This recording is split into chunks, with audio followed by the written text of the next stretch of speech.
দেখো বন্ধুরা, ও এইটা আমার মেয়ের হাত থেকে কেড়ে নিয়ে ও খাচ্ছিল। ওর খাবারটা ও কেড়ে নিয়ে কেমন নিচে বসে বসে খাচ্ছে, তোমরা দেখতেই পাচ্ছ। আর এটা কি একবার কমেন্টে অবশ্যই জানাবে, আর একবার বলবে জয় শ্রীরাম।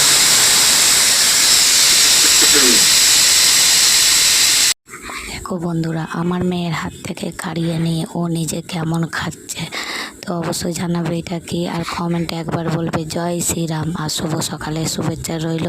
আমার এই পেজটি ফলো করে রাখুন নতুন নতুন ভিডিও দেখার জন্যে। সকলকে অনেক অনেক শুভেচ্ছা ও অভিনন্দন ও ভালোবাসা রইল। দেখো বন্ধুরা, ও আমার মেয়ের হাত থেকে খাবারটা কাড়িয়ে নিয়ে কেমন খাচ্ছে। আর তোমাদের কেমন লাগে আমার ভিডিও অবশ্যই কমেন্টে জানাবে, আর একবার বলবে জয় শ্রীরাম সবাই মিলে। আর শুভ সকালের শুভেচ্ছা রইল। আমার পেজটি ফলো করে রাখুন নতুন নতুন ভিডিও দেখার জন্য। সবাইকে অসংখ্য ধন্যবাদ এইভাবে পাশে থাকার জন্য। ভালোবাসা অবিরাম। চলো সকলে